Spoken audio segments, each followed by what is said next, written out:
Welcome everyone to this webinar, Using Languagenut to Raise Engagement in the Secondary Classroom. So we've got a great lineup of webinars coming up over the next 2 terms with something for everyone. Next week, we're going to be having a look at giving effective feedback using Languagenut for GCSE and A-level. And then after Christmas, you'll see we have a series focusing on each of the language skills needed at GCSE, so we hope to see some of you again then. Today, I'll be giving you some of my ideas about how to use different resources on Languagenut to engage your students. So a little about me. I've been a teacher for the last 13 years and now working with Languagenut. And I was a head of department in a secondary school with a sixth form for the latter part of that, but I've also taught primary in Spain as well. I'm really focused on teacher training and coaching, and I've been a mentor and the iTech as well in a secondary state school. So without further ado, let's have a look. So in order to engage our students, first off, confidence is one of the key things. In order for them to access the learning and also to feel, that they know something about the language, the foundation of the building blocks of languages, of course, are phonics. So if we have a look here at the resource that we have on the system, under the phonics here, we have 15 of the commonly confused phonemes for each of the languages at secondary. And then if you look at each of them in turn, you'll see that you have some words in the context with those phonemes. And then down the bottom here, you can also create a slideshow of those words with the audio. Now, students can access the phonics either independently, or you can also assign them some of the practice and the quiz activities.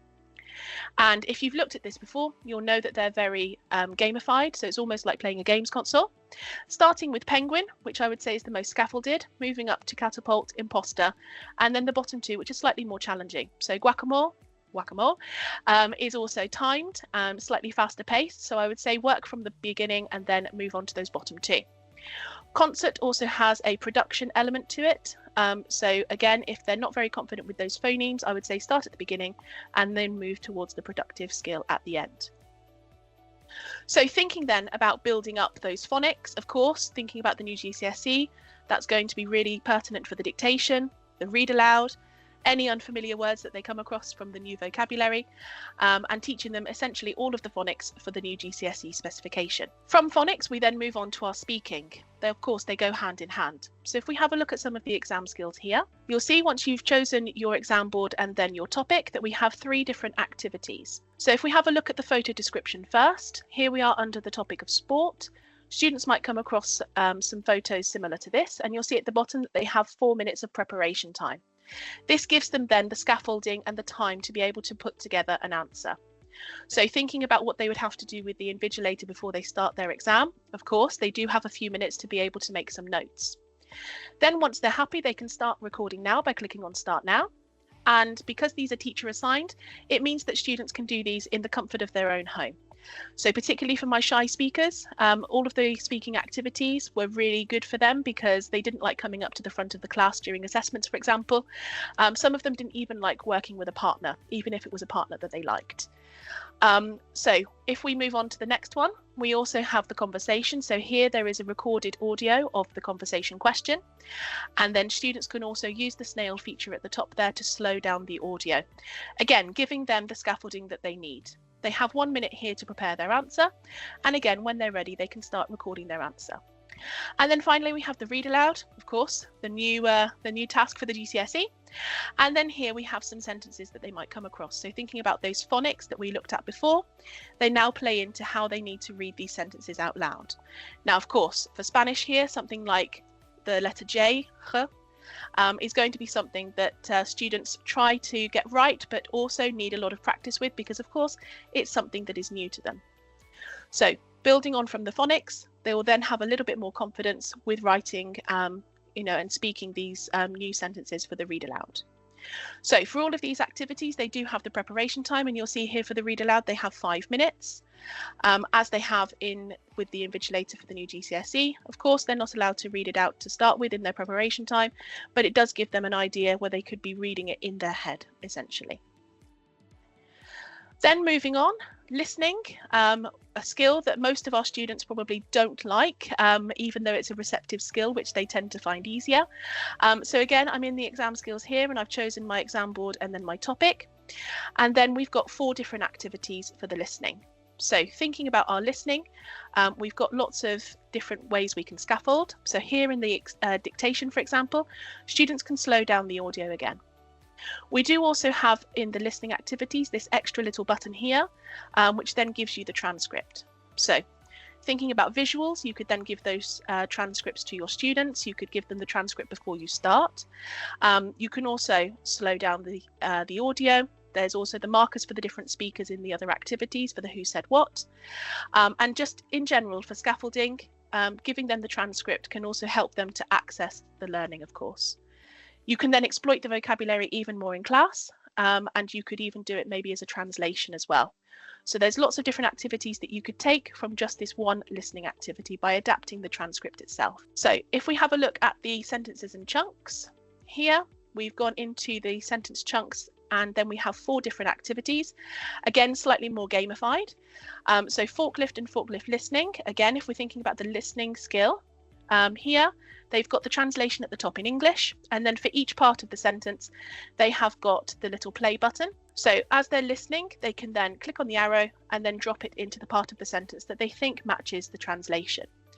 As an activity that is a listening activity, but not your traditional listening to somebody speak and answering questions and comprehension questions on it, it's one that our students really enjoy. Thinking then about that transcript from the listening as before, you could also do some flipped learning. So you could set the vocabulary from the transcript first. You can do this using our custom content feature in the admin area. So the important thing to remember for the transcript as well is that when you click on the transcript button, you have all of the different transcripts for that topic and level. So you can see all of the different activities that we have for that topic. And again, you can exploit them in your own way and adapt them. You could also, for example, use person A as a read aloud, then person B as another read aloud, and so on and so forth. You can then use it as a translation. You could then create your own reading from it.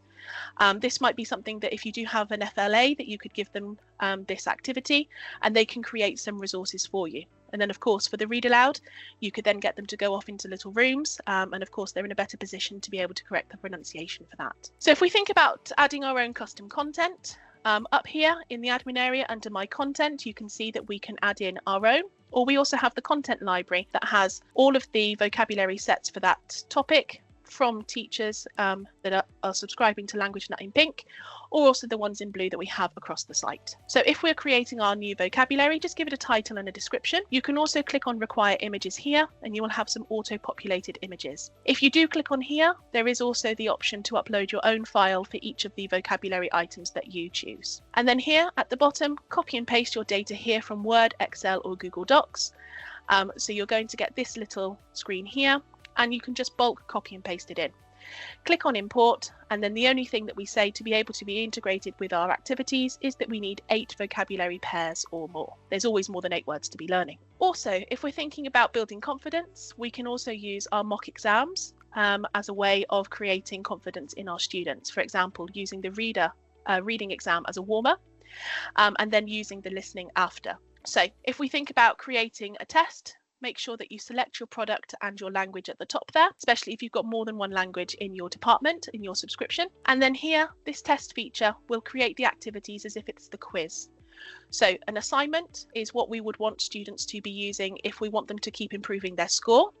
And that basically focuses on the practice phase of the learning journey. So they would have the hint button, they would have a couple of opportunities before their answers recorded, whereas the test, it is that quiz element. They've only got one opportunity to get it right. You could, if you wanted to, create a test on the platform itself, and then you could have the platform do the marking for you, and then of course students afterwards could then do their feedback. If we have a look at the competitions and live, we do have the option of uploading or creating your own school competition with your subscription. We do also have global competitions running throughout the year as well. So in terms of further engagement, school competitions are really good. You could set this up at the end of topics, for example, or maybe even link it to a target language event. The platform also creates these certificates for you, which saves you hours. You don't have to write in their names. It does all of that for you. So let's have a look at a Languagenut Live. So if you're lucky enough to have devices in your class, of course, you could use these for plenary activities, maybe even as a starter. But if you have to fight for a computer room, as many of us do, you could also have these activities set up then. So under competitions and live, we're going to go to the live. And then here we're going to create our live match top right. If you're going to give this a go afterwards, if we have a look at about Languagenut Live here, there is also a quick guide that guides you through how to do it. So on the next screen, make sure that you select your product, which of course is secondary, and then your language. And then underneath we have our vocabulary. If you have uploaded your own content, then that will be an option for you as well. On the next screen, we're going to select our vocabulary, so topic and then subtopic. And then if you want to know what the words are, click on the little I, and then the preview will come up for you. Then we're going to choose our activity. So again, click on the little I and you get the screenshot of the activity. You'll also see that there's an estimated live duration given to you. Again, depending on your student's level and confidence, familiarity with that vocabulary, they might do it slightly quicker or slower than that. So now give your live match a name, and then on the right hand side there, tick next to the class that you want to assign it to. So if we go back to the main page, now it's been created, the second one down there, you could also set this up before the class. So that's the beauty of this. You don't have to do it in real time and spend that minute where students are logging on. You could set it up for the week ahead. If you're doing this regularly as a starter or a plenary activity, you could set it up for the whole term in advance if you wanted to as well. So we've set up our Languagenut Live. Now we're waiting in the lobby. So this is the teacher view at the moment. I'm waiting for my students to join. So our students are going to log in with their Languagenut login details, and then at the top left there, they're going to have a flashing little button. That means that there is a Languagenut Live ready for them. So then here they click on Join Now. They can then choose their avatar, of course. Children do like to make their online presence known, so we do have quite a few options there for them as well. Once they've joined the lobby, you'll see here that every student has now kind of popped up and you're ready to start the game. So this was the activity that I chose, which is the word pop. Down the bottom there, they've got their instant feedback as they're going along. Top left, there is the little snail icon. So if they enable it once, it means that the bubbles and the audio are slowed down by 30%. If they then press it again and it goes blue, it will freeze all of the bubbles. So in terms of scaffolding, again with confidence, that might be something that you want to use with your students. Just remind them that it is there. Then once you've finished round one, you're going to get the rank and the leaderboard. So you'll see here, Anna's got 9 out of 10, John's got 7 out of 10, and it also gives you their time. So now we've got the leaderboard, this is where it gets competitive. Now, if you've only got, say, those 3 to 5 minutes at the end of the lesson, you may want to leave it there. However, if you start round 2, then of course the leaderboard is going to be changing. Total points, of course, on the right there, they're going to be adding to that as well. So it's a nice way of engaging your students. Just a few ideas there from little old me. So if you don't currently subscribe and would like to book in for a demo, then please contact inquiries@languagenut.com. Thank you for watching and have a lovely evening.